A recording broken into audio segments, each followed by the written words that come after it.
Yes, good evening and welcome back to the Football Tribe UG channel. Robert Kesakos is your usual suspect. Welcome back to yet another live broadcast on your favorite football updates channel. It's a pleasure to be back on this beautiful Wednesday evening. Is it a Wednesday or a Thursday? Apologies on that. It's a Thursday evening, not a Wednesday. I do not know. Looks like do I not want the week to end? Geez. Anyways, it's a Thursday night slash evening, depending on wherever it is that you're joining us from. And like I said, it's a pleasure to be back with you guys for yet another live broadcast on your favorite football updates channel. In which we will be talking about Antoine Semenyo, we'll talk about Sadio Mane, we'll talk about Noni Madueke, among other things. For those of you that joined us in the morning, apologies on that. We're a bit late for reasons that I did explain in that very interview, but also for keeping it short. For similar reasons.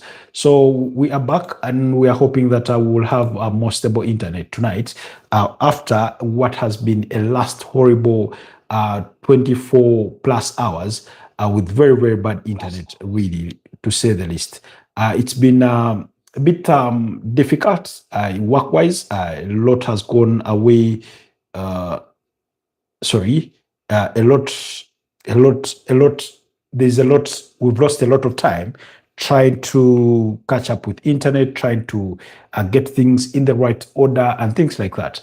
But at the end of the day, we say better late than never. That's why we, even regardless of those prevailing circumstances, we've been still able to come to you live and give you our thoughts on what it is that we thought we needed to discuss in as far as our respective broadcasts have gone.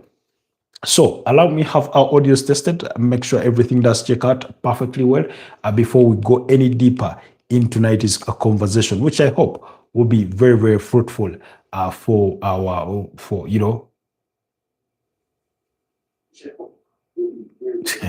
Jesus Christ. Anyways, I was rejecting some permutations. I don't know. YouTube seems to have changed, a setup. But anyways, for those of you that are just joining us, my name is Robert Kesakos, and I'm coming to you live from Kampala, Uganda. So please, if you're just joining us, kindly like the broadcast, but also consider subscribing to the channel. I can see there is 18 of us on the broadcast, but only 3 have liked the broadcast. So do me the absolute honor and favor and like the broadcast before we even go any further. Like the topic says it's a football channel. We'll be discussing, Antoine Semenyo. We'll be discussing Sadio Mane, among other things revolving the world of football. But before we get into that conversation, I want to say thank you so much to all our subscribers, our new subscribers. Thank you so much. To our usual suspects, we do not take your love and support for granted. You're the fire that keeps us moving. You're the rhythm. You're the unspoken words of encouragement that keep us going in as far as delivering what we do here on this channel goes. As we speak, we are about 2,648 subscribers. So thank you so much for all of you that have recently, joined the channel. And yeah, it's always relieving, to say the least, to see new faces, to see new people join. And I wish to say thank you so much, Team India, for the love and support. That, you see, the thing I appreciate about India, that is, even though their first love is with our cricket, which we do not speak about on this channel at very best, but they do appreciate the aspect of supporting somebody, and they do come on here even with their limited love for football. Some are just learning it. For some, they have a real passion for it. They do have some Premier League teams they support. Others support Barcelona. I've encountered those, on this forum, and I wish to say thank you so much, Team India. So I'm trying to read some of the names. Oh, sorry, Shan. I don't know if it's Shan or Shanu, but thank you so much for joining the broadcast. Abidjan Q Dera. Yeah, I don't know. I'm struggling to read that. And then Prash. Is it Prash or Shan? Jesus Christ. Guys, I'm struggling to read your names, but thank you so much for joining the broadcast. Thank you so much, LFC, as well. It's always a pleasure to see you back. I've recovered, but I'm still going to bed early to fully recover. So, yes, okay, we wish you the very best. But that's very relieving to hear, LFC, that you are recovering in regards to your health. But before you sign out to go to bed early today, we are tonight kicking off with Liverpool, who are interested in signing a Bournemouth right winger or left-sided winger, depending on how you want to define him, Antoine Semenyo. Yes, he's a player that we've spoken about in the recent couple of days, in the work of the revelation, that he does have a release clause of £65 million that will be activated in the January transfer window. So in the January transfer window, once we have it opened, that will be on the 1st of Thursday, 1st January 2026, which will run until the 2nd of February 2026, when that is opened. So Liverpool are among the contenders or the teams that are interested in signing Antoine Semenyo. But like I told you, you also have teams whose interest in the Ghanaian international date to as far back as last summer. You have teams like Arsenal, you have teams like Chelsea, you have teams like Tottenham Hotspurs, Manchester United. I'm told that Newcastle had some level of interest in the player. I do not know, but given the fact that they managed to sign Anthony Elanga, I do not think that they will be proceeding with that pursuit of Antoine Semenyo. That's the 25-year-old Ghanaian international, born in the UK, did join AFC Bournemouth in January 2023 from Bristol City in a deal that was worth £10 million. So Liverpool are interested. Like I said, once the January transfer window does open, his release clause will be active for a period of 2 weeks, and that release clause is worth £65 million, with £60 million being the guaranteed fees and the £5 million being expected in add-ons. Okay, let's have a look at a few comments here and there. Bro, I have a doubt. Can I ask? Please go ahead and ask. Prash, is it Prash? Then Abe Kaluye. Guys, if you type a language other than English, I'm going to struggle to read it, or I may end up not reading it entirely, because there's only one language that I can read at least comfortably in as far as this broadcast is concerned, and that is English. So please endeavor, even though you're not very good with the language, just endeavor to type something in English and I will read your comment properly. So please go ahead and ask your question. I want Antoine Semenyo, that's LFC. He says, please, LFC fan, why are you gay? Who said he's gay? And why should that matter in the wake of the football discussion? Anyway, hope you meet Mohamed Salah soon. Inshallah, hope you meet Mohamed Salah soon. Inshallah, indeed. He will be playing at the Africa Cup of Nations 2025 that will be in Morocco, representing Egypt there. We hope to see him. Not that I will be traveling to Morocco. I do not have the resources and the financial muscle that it would require for me to fly out to Marrakesh, to fly out to Rabat, and all those cities that will be hosting the Africa Cup of Nations come December this year. But thank you so much. Unless you meant it for LFC, who is in Ireland, could be easier. It could be easier for him to meet Mo Salah before I even ever do. Then Shanu said, okay, biryani, cow biryani. I know biryani to be rice. I do not know what you're trying to mean here. Then Prash says, take a break. Well, I don't know if you meant the break for me. You wanted me to take the break to read the comments, but if that was the case, I've just done so. So anyways, the news regarding Antoine Semenyo is that that's the release clause. Of course, it will be active for the first 2 weeks of the January transfer window, and after that, it will be inactive So that means if you want to buy him after those first 2 weeks, then you'll have to enter into negotiations that could take you to a higher fee other than the 65 million pounds. Why? Because Bournemouth wanted to protect themselves. They want to have at least an extra, they want to have at least 2 to 3 weeks to find a potential replacement for Antoine Semenyo if they are to let him go in the period of January.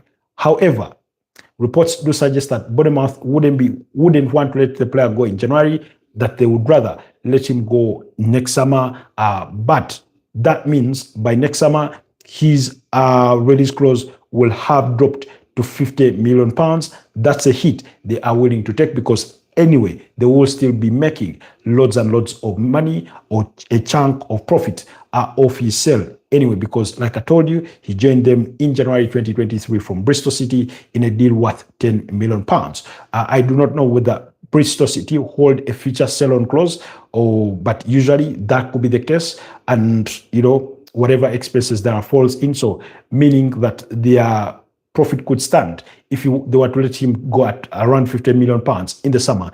That means they stand to make at least 30 to 35 million pounds still in profit. So according to Fabrizio Romano, he says that the release clause to get Antoine Semenyo in January is worth 60 million pounds, fixed fees are plus 5 million pounds, as we have clearly stated on numerous occasions on this channel. Bournemouth would love to keep him until June when clause drops for around 50 million pounds, but not their decision. So it means the decision is within the hands of the player to say, I will move now or I will wait until the summer. It depends on what offers that could come around for him. So let's wait and see. Somebody says, Shanu says, bro, what are your views when Trent Arnold joined Real Madrid? Shanu, let me respond to that in a bit after we wrap up this Antoine Semenyo story. So he says Liverpool are seriously interested. We know that Liverpool are looking for that left-sided winger because we know that in the course of the summer, they lost Luis Diaz, who joined Bayern Munich in a deal that was worth 75 million euros. Then also they did lose, unfortunately, Diego Jota, who perished in a car accident over there in Spain. May his soul continue to rest in peace. So they lost him and they did not get direct replacements. The players that they brought in, Florian Wirtz, in Hugo Ekitike, all can play down that left wing, but have not executed it as well as Luis Diaz was executing it. And of course, they still have Cody Gakpo. It's not like they do not have anybody else, but the advantage that would lay in getting a player like Antoine Semenyo is he can play anywhere across that, front three as a 10, as a left winger, as a right winger. So that means you also get a backup for Mohamed Salah, in the wake of the fact that Federico Chiesa, in his presence, is one of those players that have not been really, really well trusted with getting the job done when it comes to the Liverpool attack. So the back starts and ends with Mo Salah oftentimes when it comes to that right wing. So do let me know what your thoughts are on Liverpool's pursuit or serious interest in Antoine Semenyo. I think he would be a very, very good player for them. But like I said, the decision also lays with Antoine Semenyo to decide where he will play his next football from. We do not know what teams are going to try and approach him in January, or if he's to stay with Bournemouth, what teams will approach him later on in the summer. But what we know for a fact is that Liverpool are not the only team interested.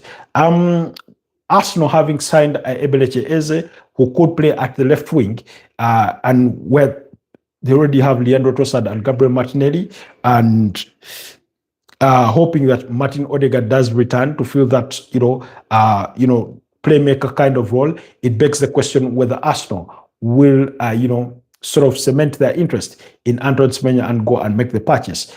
Do not rule anything out, because anything can happen in the world of football, in the world of transfers.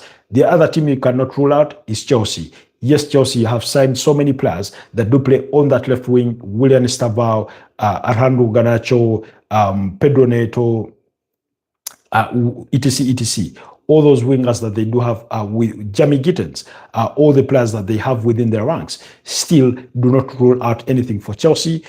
They may not be actively pursuing the player right now, but you never know. With Chelsea, it's just a moment's notice, and suddenly they are in the rush to sign a player. And we know they have a way of wooing players to their side. Manchester United is one of those other teams that could really, really use a player of Antoine Semenyo's caliber. So again, having signed Brian Mbeumo, who plays to the right wing, and Matas Cunha, who plays to the left, but also in behind the striker and something like that, or even as a false nine himself, we do not know what their interests are going to be in the transfer window. I've told you before that Manchester United's pursuit will lie predominantly with a central midfielder, and they already have their sights on England's Elliot Anderson, who plays for Nottingham Forest. They also are looking at Adam Wharton of Crystal Palace, as well as Carlos Baleba, a player they had wanted to sign in the summer, but Brighton and Hove Albion said, no thank you, we'll have to keep him for another season. So keep your eyes peeled on that Manchester United situation.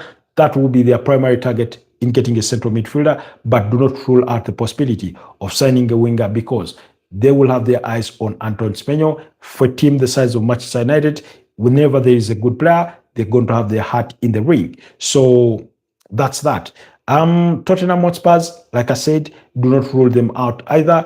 They do hold a certain level of interest in signing Antoine Semenyo. We know they missed out on Brian Mbeumo and went for Mohamed Kudus. We know they have Brennan Johnson playing to the left wing, but in the absence of Dominic Solanke, we know Richarlison blows hot and cold.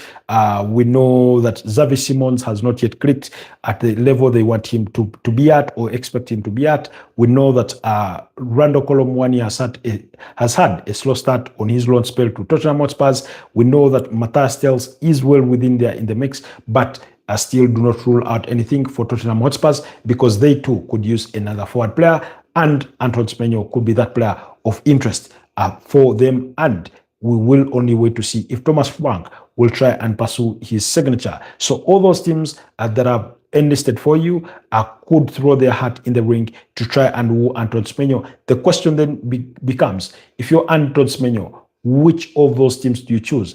What project do you go with?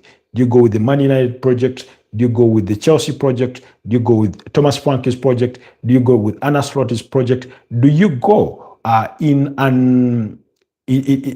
already a baked oven of Arsenal, where you're going to compete with all sorts of players, because there's no guarantees for a starting slot in that Arsenal team?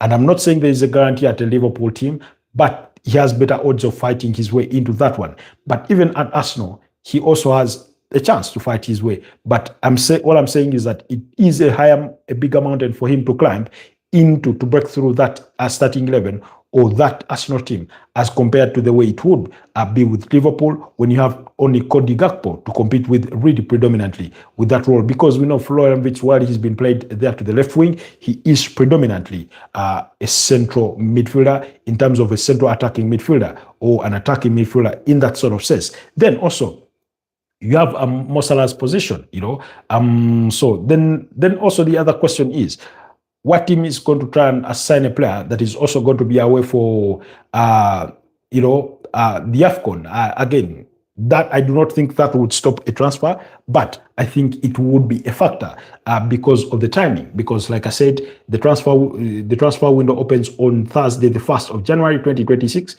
AFCON will have started on the 21st of December 2025. So that is another thought to bear in mind.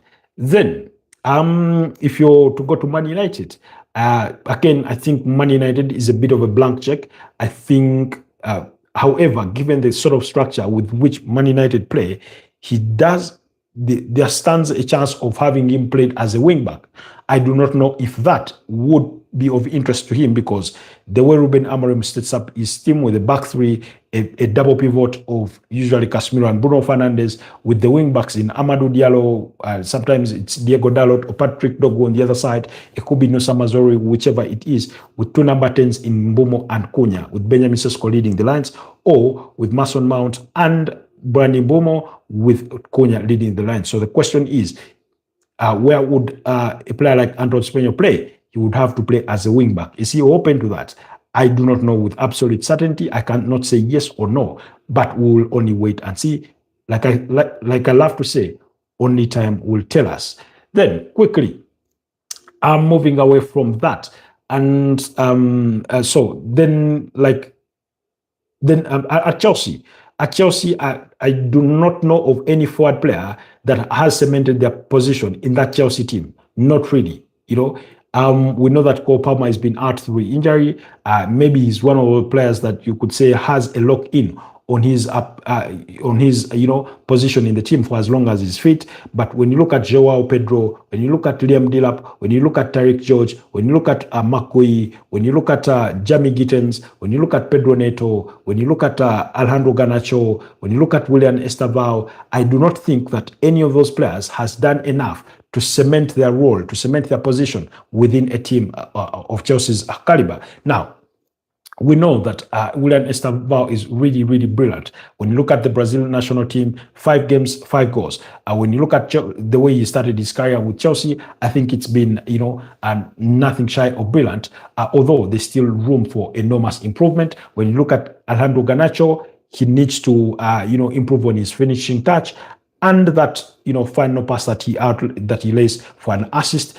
He's doing well so far. I think he's improved. I think he's been growing in confidence as assists and goals started to come in recent weeks before the international break. But none of them has cemented their place. Maybe Pedro Neto is a usual suspect in that team, but again, his numbers do not stand to say that he is cemented his role in that Chelsea side. So, like I said, if let's say Chelsea were to bring the proposal to Antoine Semenyo, it could be, the position could be there for the taking in as far as their left or right wing are concerned. Like I said, he can play anywhere across that front three, including the number 10 position, where we've not seen enough of him. But I think, given his kind of qualities, he's a player that is capable of playing there as well. So, in all those teams, like we've assessed them, I think he has a very, very good chance. He's positioned himself to be of that quality, to be of that caliber in as far as Premier League is concerned.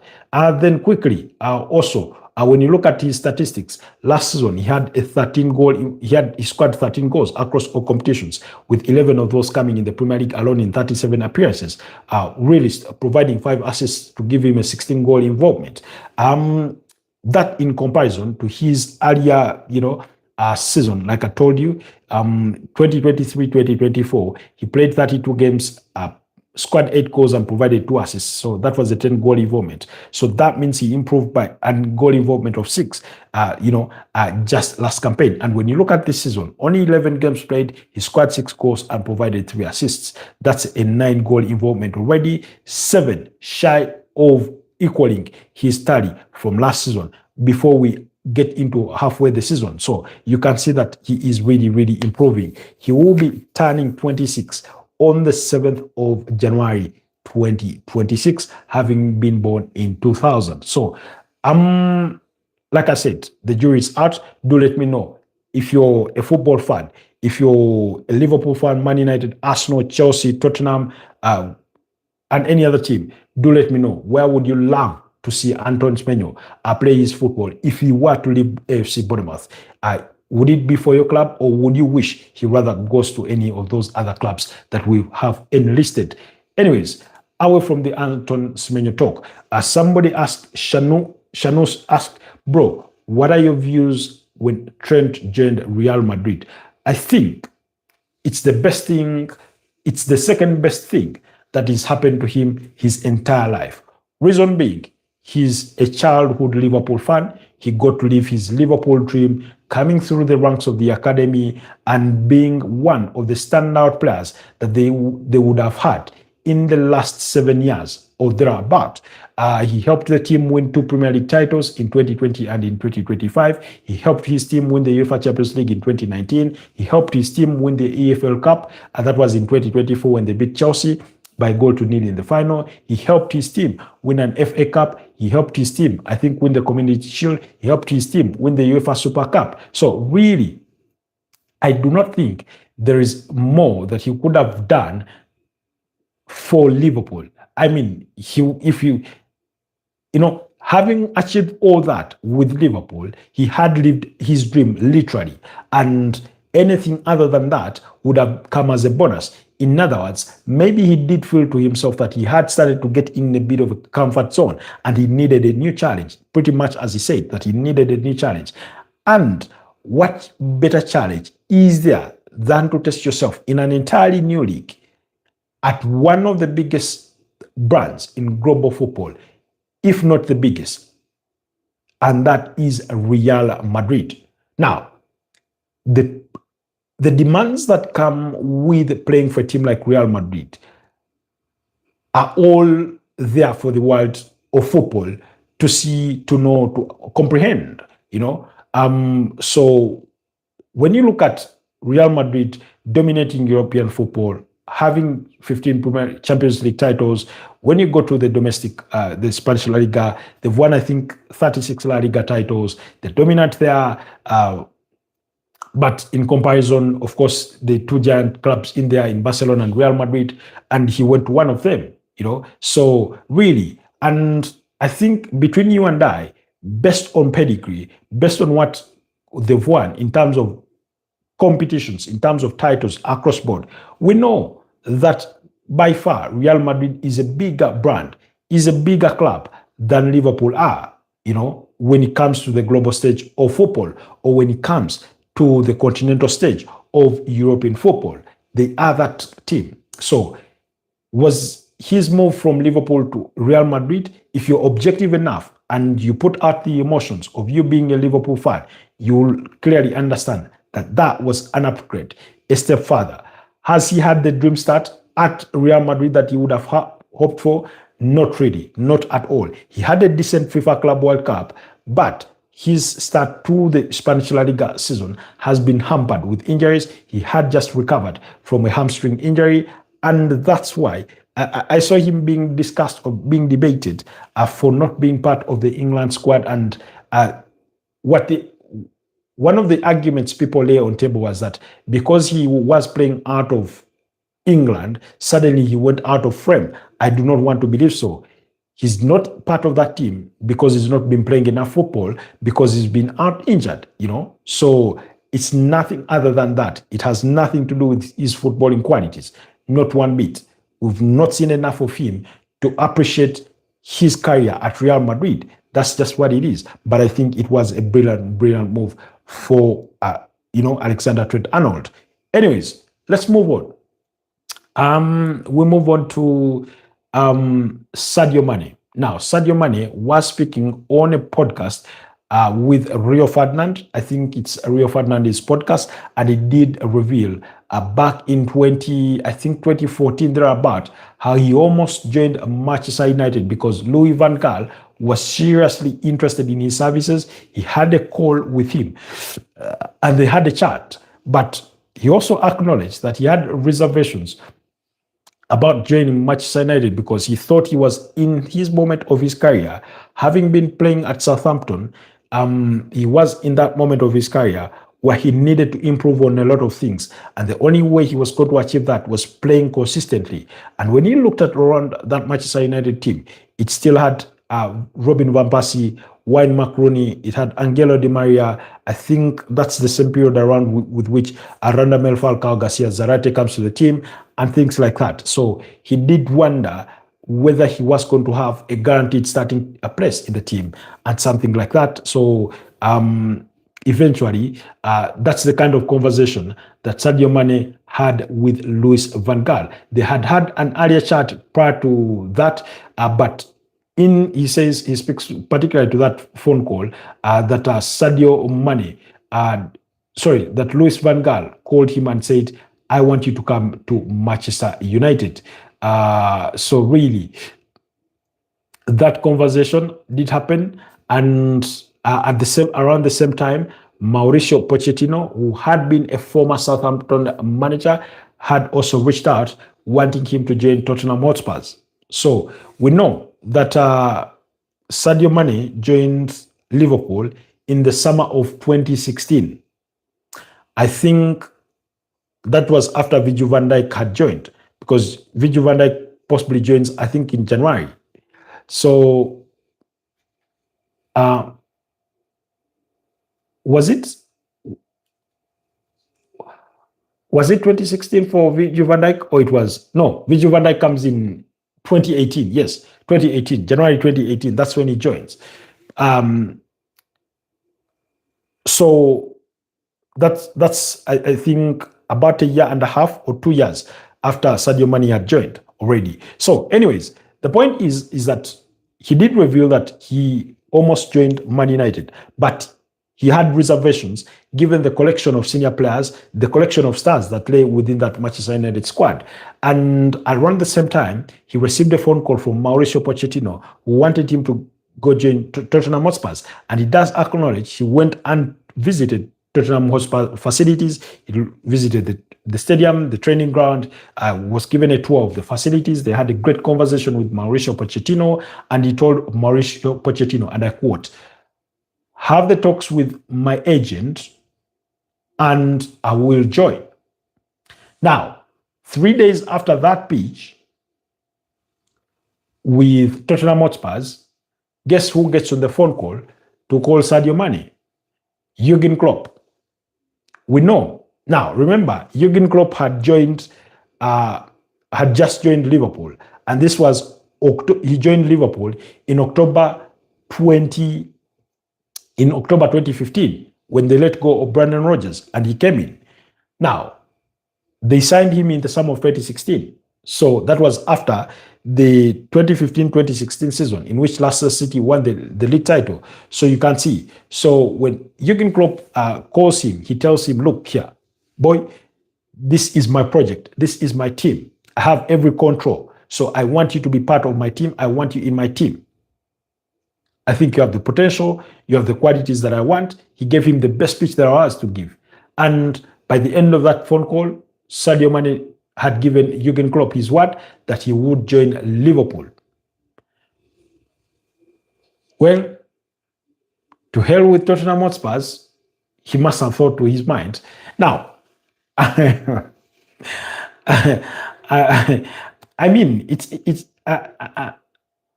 interesting how things of Jane quickly happen, in a bit of a snapshot, and that in itself is the nature of a transfer window, how players get pitched, So remember, Sadio Mane had only joined Southampton in 2014 from Red Bull Salzburg. So this was only after 2 years. So really, and remember, Pochettino had been a manager at Southampton. You remember that team that had Nathan El Kleiny, that had Rodriguez, that had what's his name, Adam Lallana. That was the team. So that was the team he was part of. So really, it's interesting how he gets pitched by 3 clubs in a period of almost just under a week, So Mauricio Pochettino had been part of that team. And in fact, I think he's the manager. No. Sadio Mane signed for Southampton shortly after Pochettino had left, So he became manager at Southampton. This is Mauricio Pochettino. He became manager at Southampton in January 2013 after replacing Nigel Adkins. He managed the club for only 1 season and a half. So that's completing the 2012-2013 season, and then took them for the 2013-2014 season, And when he took them through that, that's when he left the club to take the managerial job at Tottenham Hotspur. Now, in that year, that's when Sadio Mane then joined Southampton in September 2014. 2 years after joining, he had caught already the attention of Louis van Gaal, of Mauricio Pochettino, of Jurgen Klopp. So you could see how good he was. So around that time, the kind of that Southampton team that had Luke Shaw as well. By the way, Calum Chambers, he was one of those one of those players, and Virgil van Dijk. Let's not forget he was also at Southampton. So really, we know Calum Chambers ended up at Arsenal. Luke Shaw ended up at Manchester United. Adam Lallana ended up at Liverpool. Nathan L. Kleiny ended up at Liverpool and eventually Crystal Palace. Really. So that was the chronology of events of how things happened, really.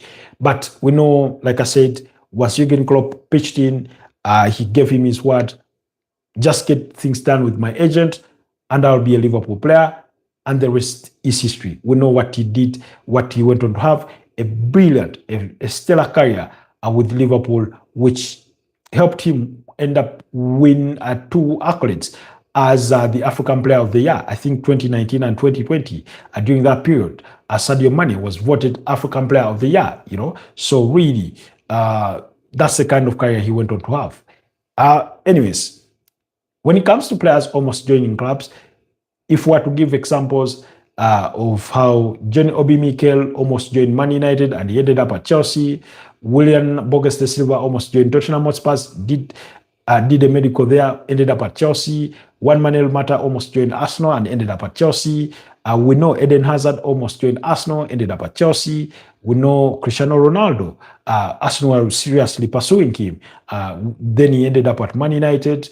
We know which other player, So there's been a whole lot. Arnold Danjuma, recently, I think ended up at Everton instead of Spurs. So really, these things do happen.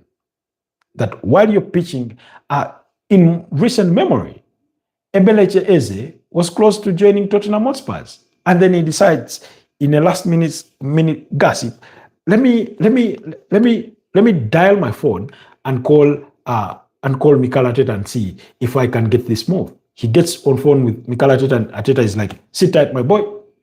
24 hours later, he was an Arsenal player. So really, these things do happen in real football, in real life. The players get pitched by on different projects, and depending on how good a pitch you present, they could choose you. And that's something that has been hugely praised of Mikel Arteta. It's been praised of Pep Guardiola in terms of selling projects. But also, I was listening to Danny Murphy. I think I think he played for Liverpool under Gerard Hourier, and which other team? I seem to forget. And he was saying that no matter how big a club you are, in terms of attracting global talent or big talent, sometimes if your manager's pitch is not good enough, then that player may not choose you. So instances of those things happening are very, very possible. Of course, the size of your club matters, the brand of your club matters in its size and where they play. Are they playing Champions League football? Are they doing what? We've also seen that even when you're not playing Champions League football, a player can still choose you because of the kind of brand that you are, We've sort of seen that happen, and we saw it with Matthias Cunha going to Man United. It's not like Man United were the only team interested in his services. We saw it with Brian Mbeumo. He chose Man United over Newcastle, Arsenal, Chelsea, and Tottenham Hotspur. So those things do happen. But the pitch from your manager as a club ought to be as good to sell your project, to sell your club to the player. Anyways, let's move away from that. Today, we did see some positive signs over pictures from Arsenal's training. And one over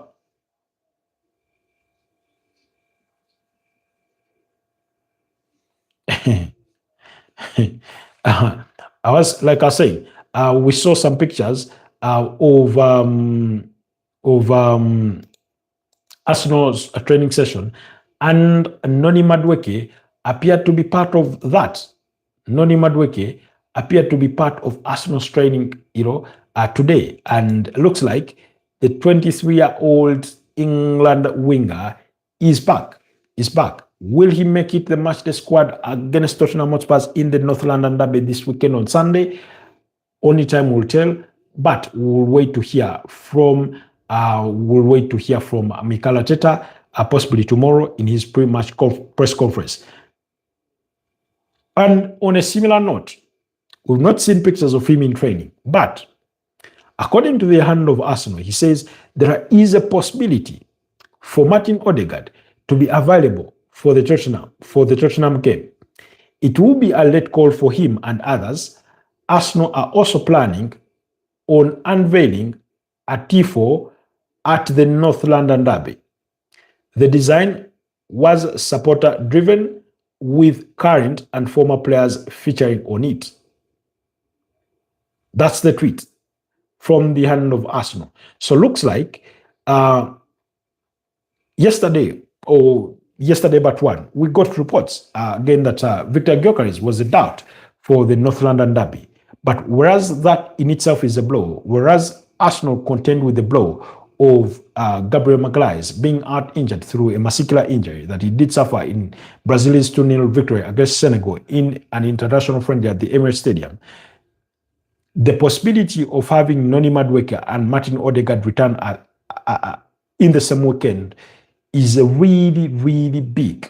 And the reason for that is it doesn't just give Arsenal options, but it gives them also hope, because we know they've dealt blow after blow. We know that Kai Havertz was on the verge of return this month, but he relapsed and he's due back possibly at the end of the year, according to Julian Nagelsmann. That's the German national team manager.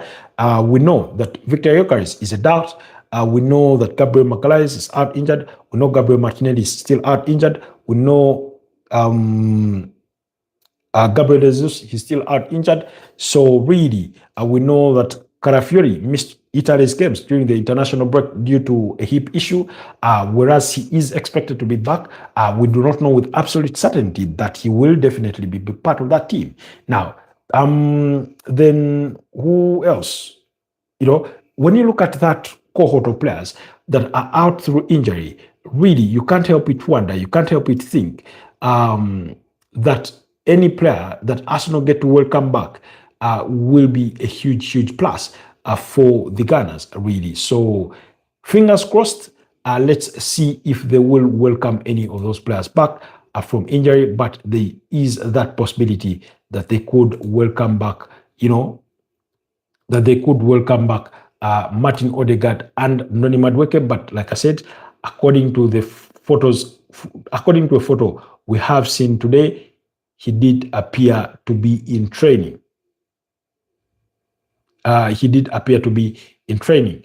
So really, we're just hoping that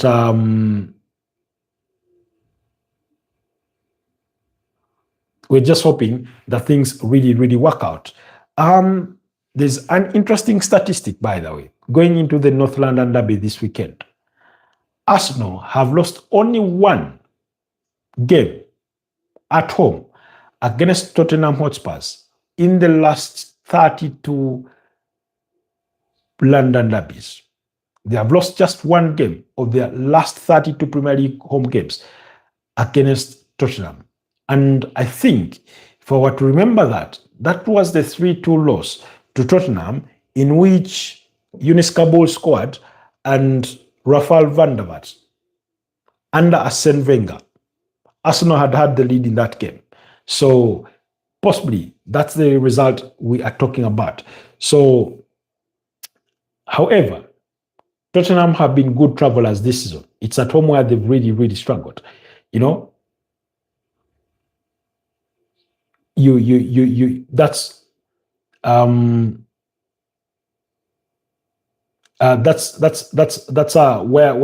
you'll have to think about things twice, So they've been really, really good on the road. But let's wait and see what's to come for the Gunners this weekend in as far as potential returnees go.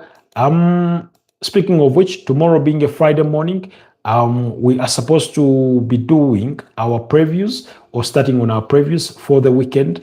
However, tomorrow morning, I may not be here for the 9 a.m. broadcast. If I can return home before 10 a.m., then we could do the broadcast. So if I get home before 10 a.m., we could do the broadcast at 10, but I do have some early morning errands or work to get through to.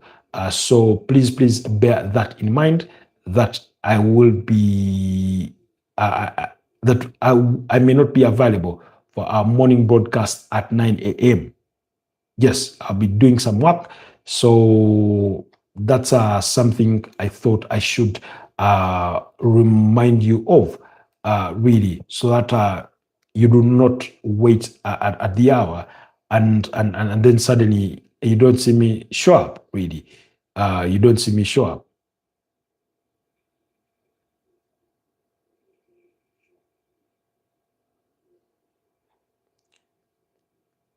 Anyways, guys, it's been 45 minutes, 46 minutes of us doing this broadcast. Why don't you allow me, call it a night? Thank you so much, Shanu. Thank you so much, Prash. Thank you so much, LFC. Thank you so much, everybody, every single one of you that managed to chip in tonight, every single one of you that managed to catch tonight's podcast. We thank you for your love and support. Continue to love and support what we do. Continue watching our content. Continue liking the broadcasts. Continue. Those who watch our live broadcasts long after they've ended, we do not take your love and support for granted. Like I've told you, we are continuing to grow with our community. The numbers are getting bigger, but like I've told you time and again, the objective now is on